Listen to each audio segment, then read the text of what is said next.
Hi Capricorn, welcome. Sa tingnan natin kung ano yung mga biyaya at oportunidad bago matapos ang Agosto. Buwan ng Agosto. Give me the message. Ano yung mga biyaya at oportunidad bago matapos ang buwan ng Agosto. Give me the message. Ano yung mga biyaya at oportunidad bago matapos ang buwan ng Agosto.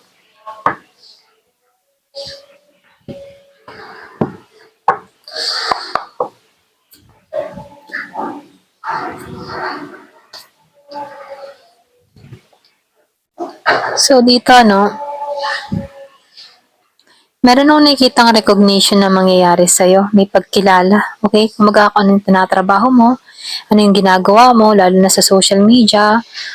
Meron akong nakikitang pagkilala. Kung meron ka mang business, meron pagkilala. Kung may mga produkto, may pagkilala na mangyayari sa'yo. So dito, kailangan mo lang dito na tanggalan yung pagiging pabigla-bigla sa mga desisyon, Ito lang yung kailangan mong iwasan dito. So nakikitaan ko dito, matalino kang tao. Marami ka ng experience sa buhay, marami ka na napagdaanan, na kung saan ito yung magagamit mo para lumikha ng mga bagong plano.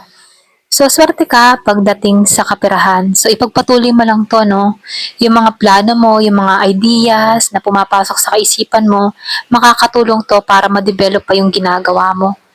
So, lumalabas din dito, matalino ka, okay? Meron kang kakayahan, malakas yung pakiramdam mo.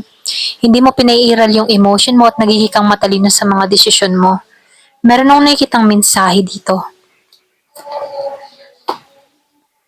So dito, lumalabas merong kagalakan, kasiyahan na mangyayari. Pwedeng meron ka dito ma-achieve, okay?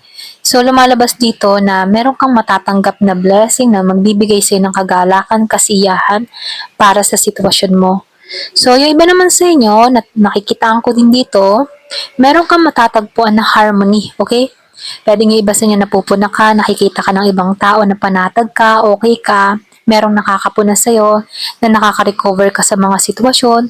So, lumalabas din dito na merong pag-angat na nangyayari sa'yo. Okay? Kung naman yung mga pinagkakaabalahan mo, merong pagbabago akong nakikita sa'yo.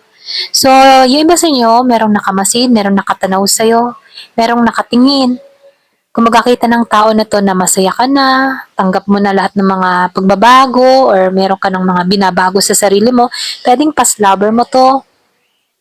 Kung meron kang kadiling na Sagittarius, nakikitaan ko dito, nakatingin to sa malayo.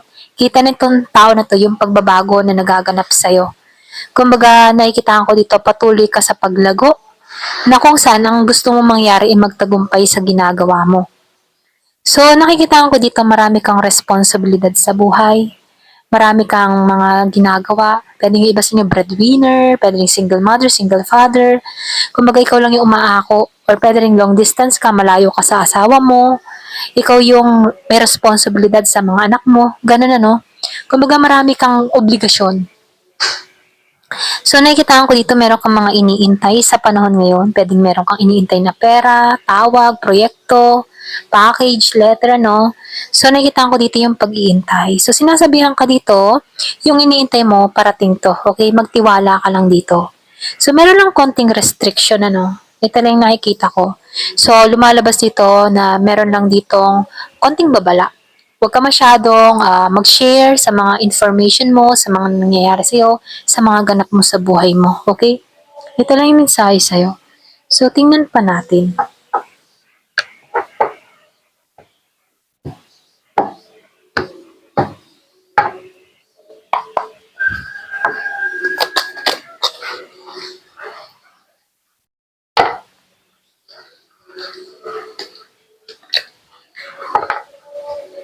Give me the message. So, meron ditong high stock. So, dito merong karma. Good or bad, Depende sa gawa ng tao. Ayan. So, nakikitaan ko dito, merong tao ditong gumagawa ng hindi maganda sa'yo. Kumbaga gusto ng tao na to na ma-tension ka, mag-alala ka, matakot ka. Ayan, so meron akong nakikitang tao na hindi siya masaya sa tagumpay mo. Meron ditong tao na gumagawa ng katarantaduhan sa'yo. Pero likas kang swerte. Kaya dito, Merong gumagawa dahil likas kang swerte, maganda yung nangyayari sa'yo, maganda yung kapalaran mo. So, lumalabas dito, no, merong swerte na parating sa'yo. So, dito, no, period of prosperity and abundance. So, nakikitaan ko dito, kahit may mga pinagdadaanan ka, kahit may mga kaaway ka dito, kahit meron dito nagbibigay ng intention sa'yo, talagang kapalaran mo magtagumpay, kapalaran mo ma-receive tong prosperity and abundance para sa'yo dahil nasa iyo yung swerte, hawak mo yung swerte. So, take care sa mga material na bagay, mga importante, may halaga. Kumbaga, pinag-iingat ka dito. Give me the message.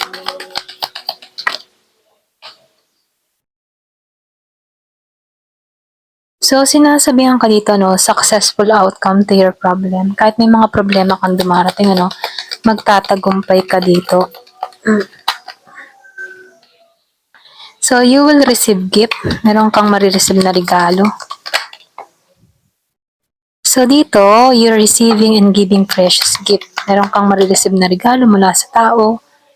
So, dito, nakikitaan ko dito, meron ditong tao na hindi willing na magbago. So, talagang meron kang kaaway, Meron ditong fox. Meron ditong tao na nag-i-intention ng hindi maganda sa'yo. So, dito, pwedeng spiritual attack, mga ganyan, kung meron kang mga nararamdaman. Ibang ramdam mo na para kang natatakot, para kang balisa. Kinakabahan ka na hindi mo mawari, bakit ko nararamdaman ito. So, lumalabas dito na meron ditong negative na tao or negative intention sa'yo. So, nakikitaan ko dito, inaalam nito yung resource mo, lalo-lalo na sa pinagkakakitaan mo, sa business mo. So, nakikitaan ko dito na itong tao na to na nakatuon sa kabuhayan mo, okay? Ayan, so mainam po yung mag-protection. Lalo-lalo na naangat ka sa buhay dito. Kita ng tao nito na meron kang hatid na swerte, merong nangyayari pagbabago sa'yo. Hindi maiwasan, may mga taong naiinggit, lalo-lalo na sa tagumpay na nararanasan mo. Imbes na sila magsumikap dito, sa iyo nakatuon, mga ganun, So, ito lang nakikita ko. So, tingnan natin kung ano yung advice sa'yo.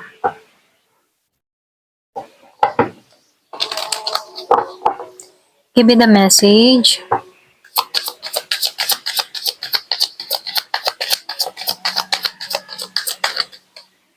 So, moonflower.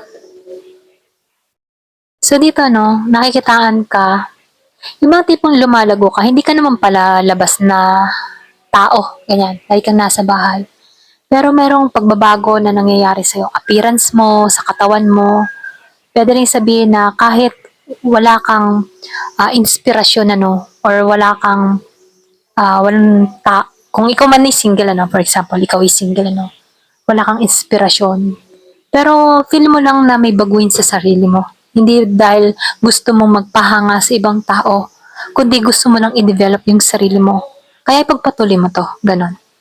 Kumaga, ito na yung time na mag-bloom ka kahit walang nakakakita sa'yo or walang nakakapansin sa'yo, lumago ka.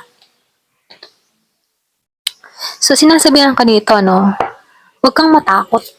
Huwag kang matakot sa mga nararamdaman, sa mga emotion na nafe-feel mo. So, huwag kang matakot. Ito lang yung mensahe, Kasi meron ditong danger. Kumbaga yun yung nagmamanipula ng energy or nagmamanipula para, yung parang tipo na illusion, okay? Kasi spiritual yun, spiritual attack. Negative energy na ipinapasa sa tao. Na kung saan, nararamdaman to ng target. Ganon. Kapag naramdaman mo to, doon na papasok yung manipulation, energy na pumapasok sa sarili mo. At dun mo nararamdaman yung takot, kakaibang pakaramdam, pagkabalisa. So, mainam na magdasal, mag-pray palagi. Mainam yung magpatugtog ng mga Hillsong para maitaboy yung mga ganyang negative energy, or mainam din yung mag-salt bath, maglagay sa bawat sulok ng asin, sa bawat tahanan. Bawat sulok ng tahanan mo para protection sa tahanan mo. At mainam din yung mag-insenso palagi. Ayan. Ito na yung mensahe. So, So, harvest the fruit of your hard work. So, yung iba sa inyo mag-aani ka ng tagumpay sa lahat ng mga pinaghirapan mo sa buhay. So, familiar, listen and learn. Matuto ka na. Marami ka nang na-experience, marami ka nang natutunan sa buhay. Kaya, familiar ka na sa mga bagay-bagay. Ito na yung time to commit. Ito na yung time to commit sa balance. Ito na yung time to commit sa Diyos, okay? Ito na yung time para manalangin, magdasal, mag-pray, mga ganun ano. Kasi yung biyaya naman na dumarating sa buhay natin galing sa Kanya. Ayan, isang tabi lahat ng mga alalahanin, mga kung ano pa man nararamdaman. Ito na yung mensahe sa'yo. Thank you for watching. Love and peace.